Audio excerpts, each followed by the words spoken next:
Okay. So tell us a little bit about how the data center heating and cooling systems, and how data centers can actually profit from the energy they're consuming and heating and generating. Yeah, the normal business idea for a data center, that is to use either active cooling, where you put in energy to cool the data center. The other alternative is what you call free cooling, which is based on the idea that it's cooled outside, so you use the cooled outside air to cool the facility. But this is something different. It's very intelligent, and it's based on the concept that a data center in reality is a big radiator. It uses lots of energy and it generates a lot of heat. And what do you do when you have a lot of heat?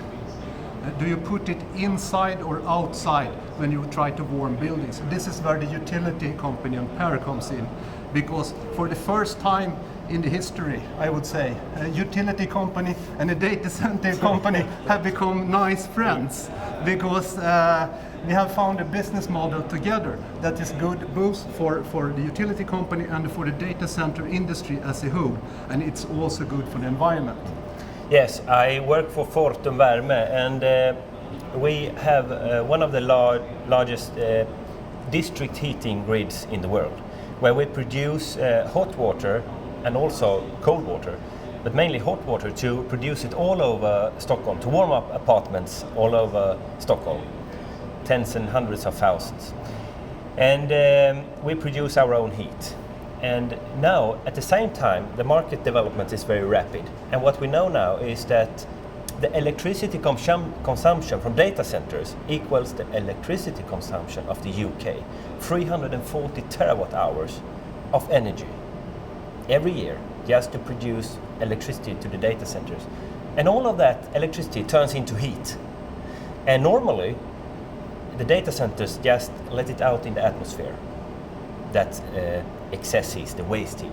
But now we want to buy that heat to warm up apartments. And Jon's and Bahnhof's data center here, they warm up now approximately 500 apartments in Stockholm with tap water, warm water, and warming for the apartment. And for this, they are getting paid on a market-based value. So we don't have to produce as much heat in our factory, but Jon and Bahnhof does that for us in a way. Yeah. And it's a brilliant idea, and it's also this is possible to make in even larger scale. I mean, after all, this is a very high security facility, but it's comparing to these big giant data centers is rather small.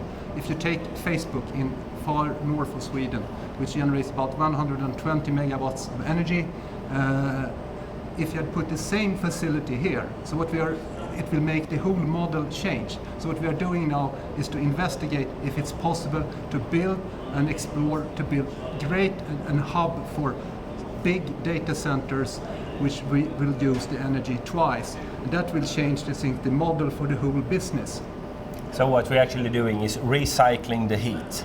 Instead of letting it go away into the atmosphere, we reuse the heat. And for this we have built a business model. And we start off in Stockholm, and we have several partners now delivering heat to our grid, and which we pay them for. So we start up building this concept in Stockholm with the existing data centers. We found around 140 data centers, and one of the first and one of the pioneers is Bahnhof, and we try to make this grow all over Stockholm.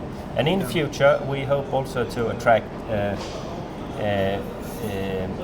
investment from other countries, of course, to put their data centers here, because they will have another income source. I think we should, it's a lot of noise, but it could be interesting to see the actual, I mean, I'm kind of a geekish in this, so it would be nice to see the actual pipes, which where all the energy from inside the data center goes out to the apartments. So I think we should walk there and just for you to have a look at it and see how it looks.